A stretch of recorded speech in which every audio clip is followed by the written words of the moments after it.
नमस्कार दोस्तों। छठ महापर्व के बाद अब बिहार में लोकतंत्र का महापर्व होने जा रहा है। इस लोकतंत्र के महापर्व में 2 चरणों में बिहार विधानसभा का चुनाव होना है। पहला चरण 6 नवंबर को और दूसरा चरण 11 नवंबर को होना है। इन दोनों चरणों में बिहार के विभिन्न 243 विधानसभा क्षेत्रों का मतदान होना है और इसी से आने वाले 5 साल की सरकार का चयन होना है।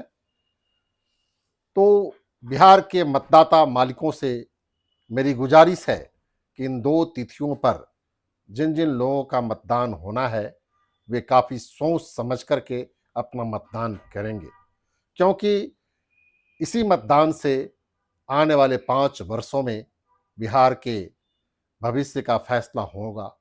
आपके और आपके परिवार के लोगों का फैसला होगा। आपके सुख दुख के बारे में गंभीर चिंतन होगा। आपने देखा है कि 20 साल तक एक हुकूमत आपके ऊपर में लगातार शासन करते आ रही है और इन 20 सालों में कहा गया कि बिहार प्रगति करेगा। दावा तो यह भी था कि बिहार सबसे तेज गति से सबसे आगे हो जाएगा, लेकिन ये सारे दावे फिस हो गए और बिहार जहां का था वहां भी नहीं रह पाया। मैं आपको बता देना चाहता हूं, जो ये लोग इल्जाम लगाते हैं अपने पिछली सरकार पर, तो मैं कहना चाहता हूं कि माननीय लालू प्रसाद यादव जी और माननीय राबड़ी प्रसाद जी के द्वारा जो सत्ता बिहार के द्वारा माननीय नीतीश कुमार जी को सौंपा गया, उस समय बिहार कई मामलों में उड़ीसा और राजस्थान से आगे चल रहा था। लेकिन आज क्या है? आज हर एक मामलों में बिहार सभी राज्यों से सभी मामलों में पीछे चल रहा है। तो बिहार कहाँ तरक्की किया? हम लोग इतराते हैं कि बिहार में सड़कें अच्छी हो गई, तो जहां बिहार में 4 लेन की सड़कों से हम लोग इतराते हैं, बिजली से इतराते हैं, तो आपको मैं बता देना चाहूँगा कि आप जाए महाराष्ट्र में, जाए आंध्रा में, जाए कर्नाटका में, जहां 8-8 लेन की सड़कें मौजूद हैं। तो फिर और यहाँ तो 24 घंटे अभी भी निर्बाध बिजली नहीं मिल रही है लोगों को, लेकिन कई राज्यों में निर्बाध बिजली मिल रही है। इन 20 साल तक शासन में रहने वाले माननीय नीतीश कुमार जी से मेरा 20 सवाल होगा और इन 20 सवालों पर आप लोग भी चिंतन करिए कि बिहार कहां तक सही उतर रहा है, क्योंकि सवाल तो बिहार के मुख्यमंत्री नीतीश कुमार से होगा, लेकिन जवाब बिहार के तमाम जनता के पास है। बिहार के मुख्यमंत्री तो आपके सामने में जो चीज है वो रख ही रहे हैं, अपने पक्ष में जो बेहतरीन बातें हो सकती है वो रख ही रहे हैं, लेकिन आप खुद इतने होशियार और इतने समझदार हैं कि आप उनकी बातों को समझ सकते हैं। और मेरे जो 20 साल के 20 सवाल है उन पर भी अगर आप गौर करेंगे तो निश्चित रूप से आपको पता चलेगा कि इन 20 सालों में जो 20 सवाल जिंदा है उसका जवाब भले ही मुख्यमंत्री दे या ना दे, लेकिन इसका जवाब आपके पास जरूर है। अगर चिंतन करेंगे तो लगेगा ये 20 सवाल सारे के सारे अधूरे हैं और इन अधूरे सवालों को लेकर आखिर आप क्यों उनको आप अगला 5 साल देंगे, यह आपको सोचने पर मजबूर करेगा। तो आइए पहले 20 सवाल पर गौर करें। हम सबसे पहले बिहार की ध्वस्त हो चुकी शिक्षा व्यवस्था पर नजर डालते हुए शिक्षा से जुड़ी हुई समस्याओं से सीधा सवाल माननीय मुख्यमंत्री जी से है कि बिहार की साक्षरता दर क्यों सबसे पीछे है? क्यों अभी भी बिहार साक्षरता के मामले में सबसे पिछड़े क्यों है? यह है मेरा पहला सवाल। दूसरा सवाल है कि बिहार के विद्यालयों में और महाविद्यालयों में शिक्षकों की इतनी कमी क्यों है? तीसरा सवाल है कि बिहार के स्कूलों से और बिहार के कॉलेजों से भी इतने बच्चे क्यों स्कूल और कॉलेज छोड़ करके ड्रॉप आउट हो रहे हैं, ये सवाल तीसरा है। लेकिन साथ ही साथ चौथा सवाल यह भी है कि बिहार के स्कूल और कॉलेजों की पढ़ाई में इतनी गिरावट क्यों है, गुणवत्तापूर्ण शिक्षा क्यों नहीं दी जा रही है। और गुणवत्तापूर्ण शिक्षा नहीं मिलने के कारण ही पांचवा सवाल है कि यहाँ के बच्चे बिहार में पढ़ना नहीं चाहते हैं। एक समय था कि बिहार में पढ़ने के लिए पूरी दुनिया के लोग आते थे।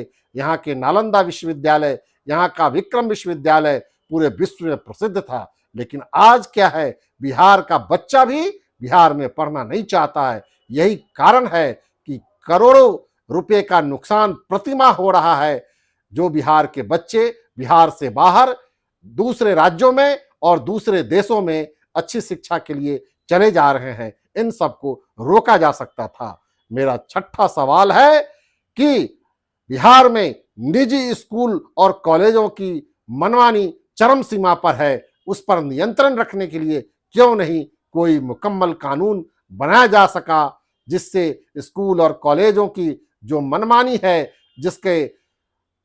जिसका सीधा असर छात्रों पर और उनके अभिभावकों पर पड़ता है कि वे मनमानी तरीके से फी वसूलते हैं और कई तरह की मनमानी करते हैं, जिससे यहाँ के छात्र और अभिभावक हमेशा परेशान रहते हैं। उस पर नियंत्रण बिहार सरकार ने क्यों किया।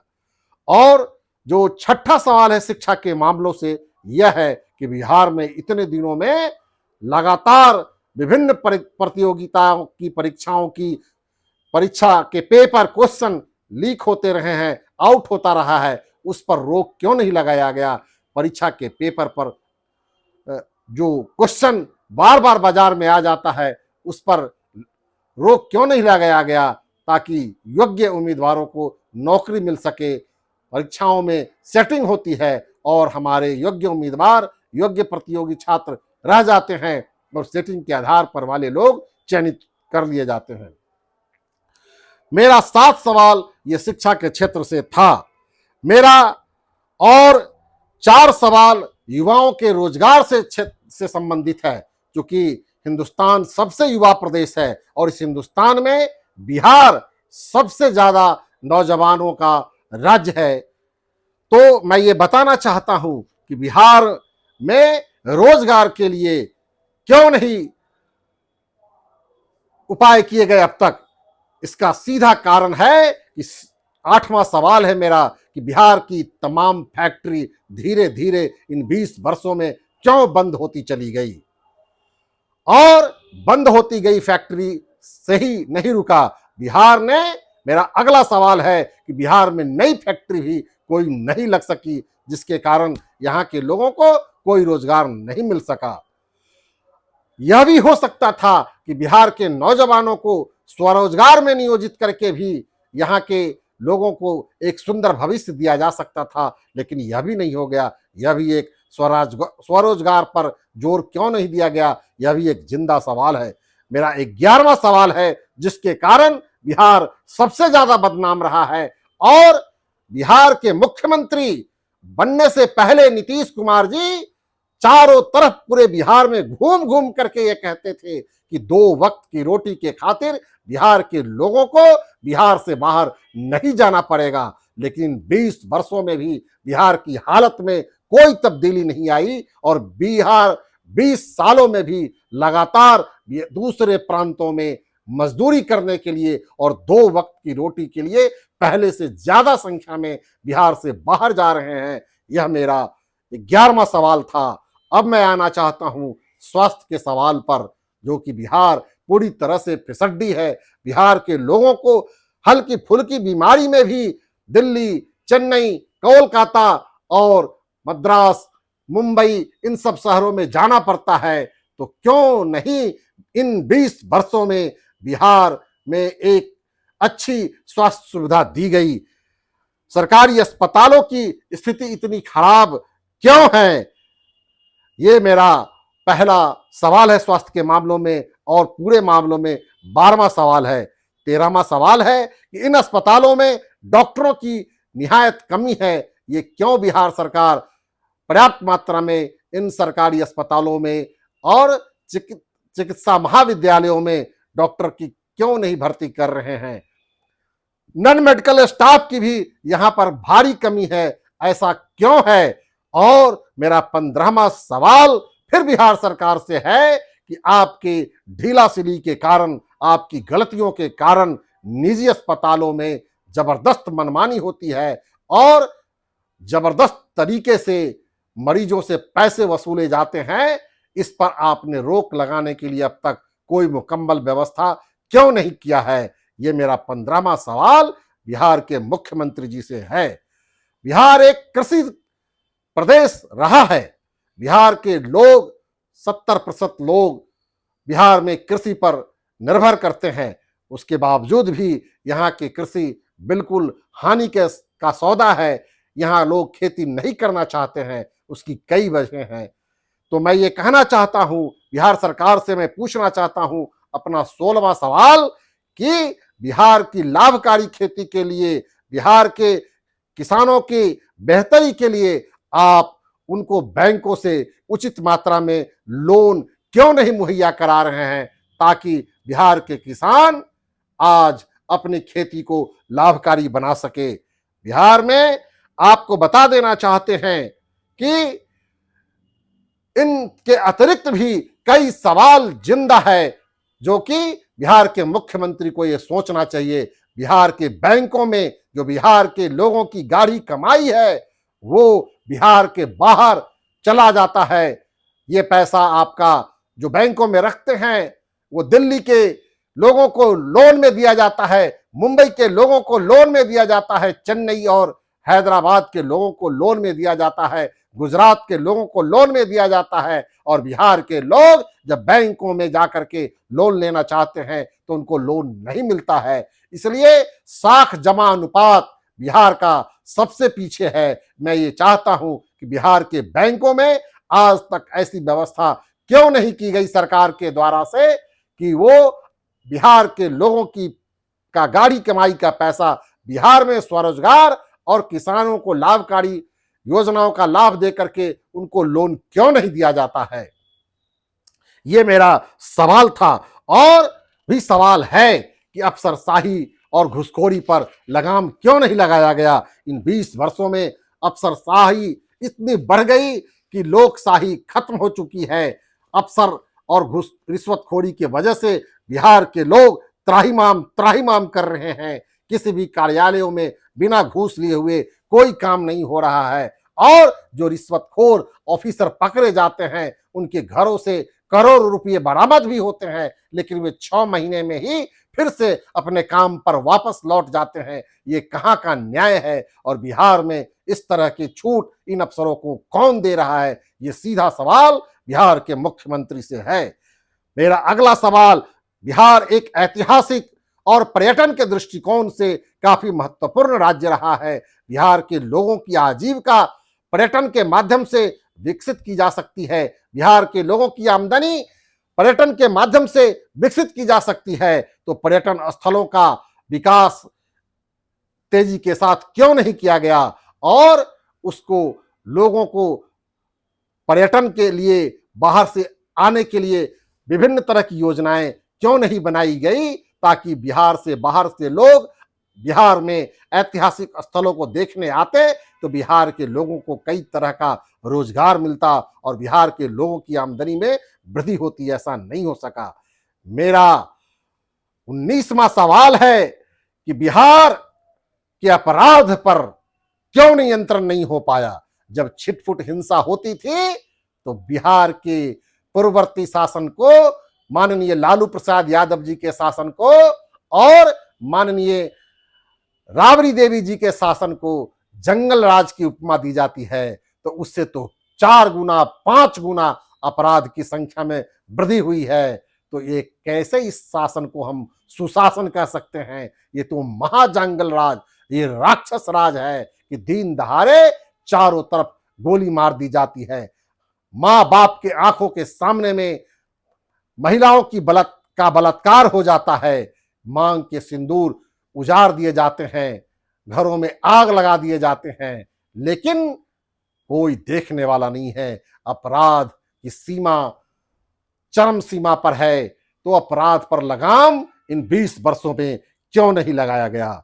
मेरा आखिरी सवाल फिर से युवाओं से जुड़ा हुआ है कि युवाओं के भविष्य के लिए बार बार ये मुख्यमंत्री के द्वारा घोषणा किया गया कि हम युवा आयोग का गठन करेंगे।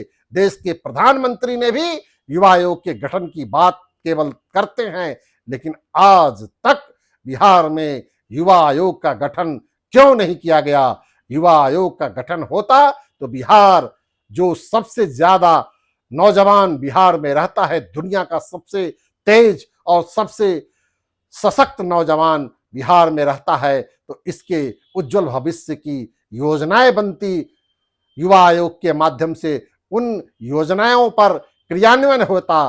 तो मेरा ये आखिरी सवाल है कि 20वां सवाल कि बिहार में युवा आयोग का गठन इन 20 सालों में क्यों नहीं किया गया? ये चंद सवाल थे जो बिहार के इस हुकूमत से थे।